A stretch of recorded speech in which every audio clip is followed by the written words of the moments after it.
బాపట్ల జిల్లా పల్లికురువ మండలం వైద్యనలో మంత్రులు గొట్టిపాటి రవికుమార్ ఢోలా బాల వీరాంజనేయ స్వామి పర్యటించారు. 73 లక్షలతో ఆధునీకరించిన బాలుర వసతి గృహాన్ని మంత్రులు గొట్టిపాటి ఢోలా బాల వీరాంజనేయ స్వామి ప్రారంభించారు.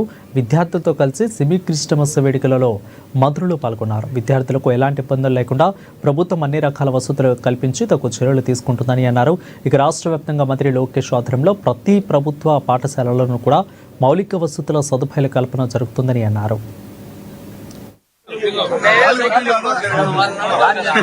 హాస్టల్ ఇవాళ తీసేస్తే మాకు చెడ్డ పేరు వచ్చింది. నేను అన్నాను, హాస్టల్ పిల్ల లేకుండా పిల్లల్ని చేర్పించకుండా చెడ్డ పేరు వచ్చిందంటే ఉపయోగం ఉంది, మీరు పిల్లల్ని చేరుస్తాను గట్టి మాటిస్తే చెప్తానన్నా అని మంత్రి గారి దగ్గర పోయా.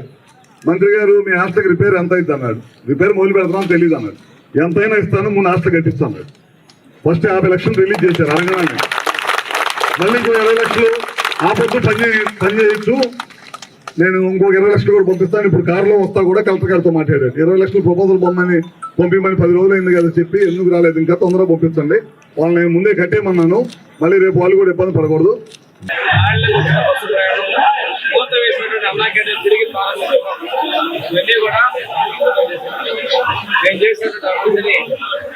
ఈరోజు ఈ గ్రామంలో గత ముఖ్యమంత్రి మాట్లాడుకుంటారా ఎవరు పని చేస్తుంటే మాకెట్ కావాలి అభివృద్ధి తెలుస్తూ మేము చెప్పేటువంటి ప్రభుత్వం ప్రైవేట్ పబ్లిక్ ప్రైవేట్ పార్ట్నర్షిప్ భాగస్వామ్యంతో మేము చేస్తున్నాము. దానిలో పేదలకు ఉచిత వైద్యం, ఉచిత ఓపీ, ఉచితంగా సేవలు ఇస్తామని చెప్పి తెలియజేస్తున్నాం. ఈ కన్నా ఎక్కువగా మెడికల్